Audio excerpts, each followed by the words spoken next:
अस्सलामु अलैकुम वरहमतुल्लाहि वबरकातुह। उम्मीद करता हूँ आप खैर व आफियत से होंगे।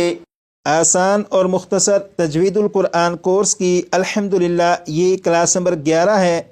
और नून साकिन और तनवीन के बारे में आपको मालूम है कि नून साकिन कुरान पाक में 5000 से ज़्यादा मरतबा है और तनवीन कुरान पाक में 6700 से ज़्यादा मरतबा है। इसका मतलब ये हुआ कि नून साकिन और तनवीन कुरान पाक में 11700 से ज़्यादा मरतबा हैं।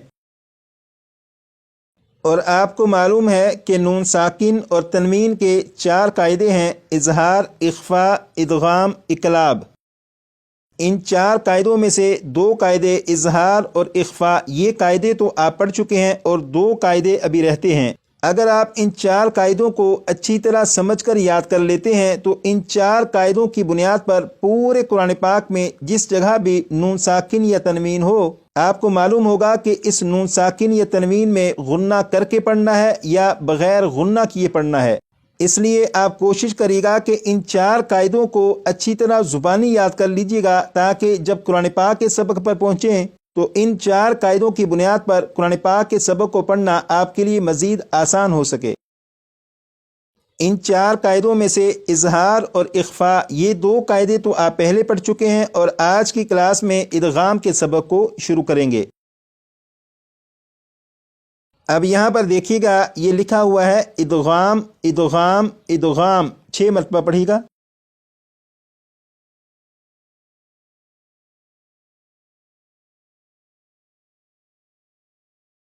आपने पढ़ा इदगाम और इदगाम का माना यहाँ पर ब्रैकेट के अंदर लिखा हुआ है मिलाना। इदगाम का माना है मिलाना। इसे 6 मरतबा पढ़िएगा।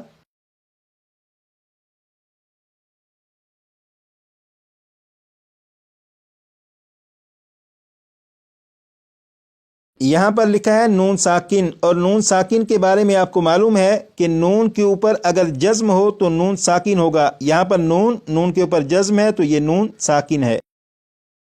इसी तरह तनवीन के बारे में भी आपको मालूम है कि 2 ज़बर 2 ज़ेर 2 पेश को तनवीन कहते हैं। अब यहाँ पर देखिएगा लिखा हुआ है हरूफ यरमलून 6 हैं। हरूफ यरमलून 6 हैं, 6 मरतबा पढ़िएगा।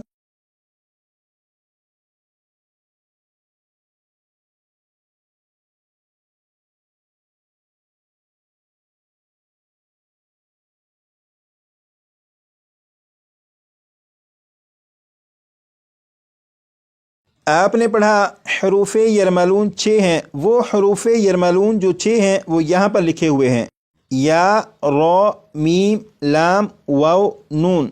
या रो मीम लाम वाव नून, 6 मरतबा पढ़िएगा।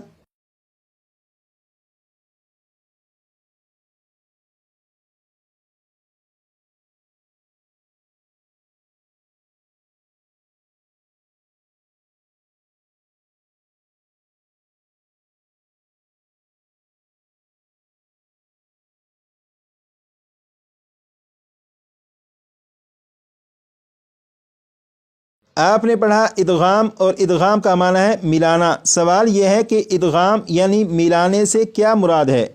इसका जवाब यह है कि नून साकिन या तनवीन के बाद इन 6 हरूफ में से कोई भी हर्फ आ जाए तो नून साकिन या तनवीन को उस हर्फ में इदगाम करेंगे यानी मिलाकर पढ़ेंगे। एक मरतबा फिर सुनिएगा, इदगाम इदगाम का माना है मिलाना और मिलाने से मुराद ये है कि नून साकिन या तनवीन के बाद इन 6 हरूफ में से कोई भी हर्फ आ जाए तो नून साकिन या तनवीन को उस हर्फ में इदगाम करके पढ़ेंगे यानी मिलाकर पढ़ेंगे।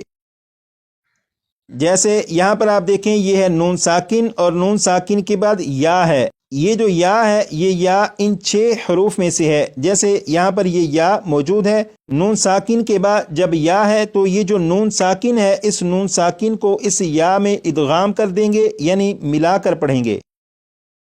ये तो आपको मालूम हो चुका कि नून साकिन को या में इदगाम करके पढ़ेंगे यानी मिलाकर पढ़ेंगे, लेकिन नून साकिन को या में इदगाम करके यानी मिलाकर पढ़ेंगे कैसे, तो अब उसकी प्रैक्टिस करेंगे। यहाँ पर आप देखें सबसे पहले लिखा हुआ है मिन। मिन को 3 मरतबा मैं पढ़ूंगा और पढ़ूंगा इस तरह कि नून की जब अदायगी होगी तो नून को पढ़ते हुए ज़बान तालु से लगे। پہلے 3 مرتبہ میں پڑھوں گا، اس کے بعد 4 مرتبہ آپ پڑھیے گا۔ بسم اللہ الرحمن الرحیم۔ من من من 3 مرتبہ میں نے پڑھا اور اس طرح پڑھا کہ زبان تالو سے لگا کر پڑھا۔ اب آپ بھی پڑھیے گا 4 مرتبہ زبان تالو سے لگا کر۔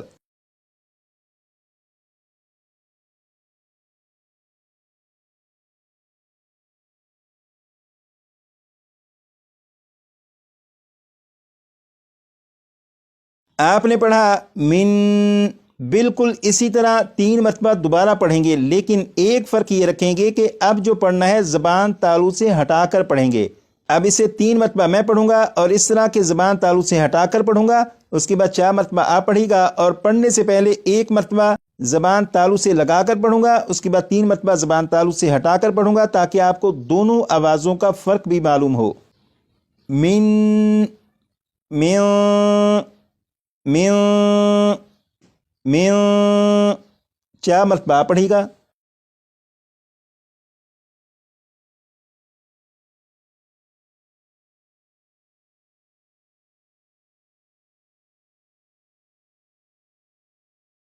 آپ نے من کو 2 طریقوں سے پڑھنے کی پریکٹس کی۔ ایک وہ طریقہ کہ جس میں نون ساکن کو پڑھتے ہوئے زبان کو تالو سے لگا کر پڑھا، اور دوسرے طریقے کے مطابق آپ نے نون ساکن کو اس طرح پڑھا کہ زبان کو تالو سے ہٹا کر پڑھا۔ تو یہ جو دوسرا طریقہ ہے جس میں زبان کو تالو سے ہٹا کر پڑھا، اسی طریقے کی دوبارہ پھر پریکٹس کرتے ہیں، کیونکہ اسی سے ادغام کرنا ہم آسانی سے سیکھ سکتے ہیں۔ جیسے اسے میں 4 مرتبہ پڑھوں گا اور اس کے بعد پھر 6 مرتبہ آپ پڑھیے گا۔ من من من من 6 مرتبہ آپ پڑھیے گا۔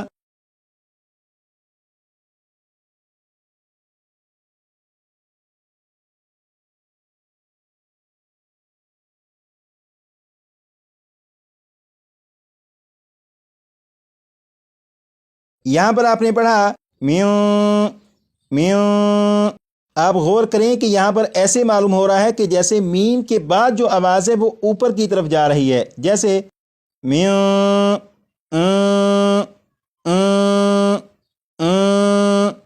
اب میں اسے اس طرح پڑھوں گا کہ آواز نیچے کی طرف جا رہی ہو، جیسے می می ای۔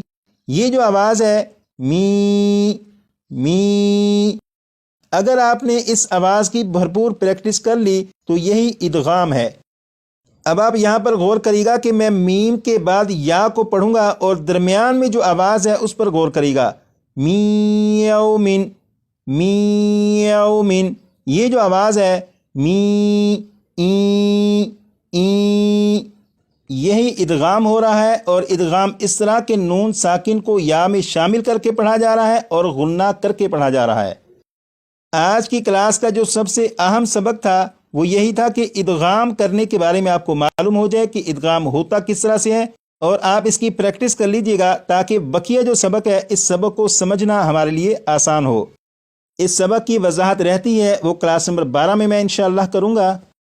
آج کی کلاس کا جو سبق یاد کرنا ہے وہ آپ یہ یاد کر لیجئے گا، ادغام کا معنی ہے ملانا، حروف یرملون 6 ہیں، یا را میم لام واو نون، اور یہاں سے آپ پریکٹس کر لیجئے گا۔ کلاس نمبر 8 میں یہ والا سبق شروع کیا تھا، اسے بھی اگر آپ پڑھنا چاہیں تو پڑھ لیجئے گا۔ کلاس نمبر 9 میں یہ والا سبق پڑھا گیا، کلاس نمبر 10 میں یہ والا سبق پڑھا گیا۔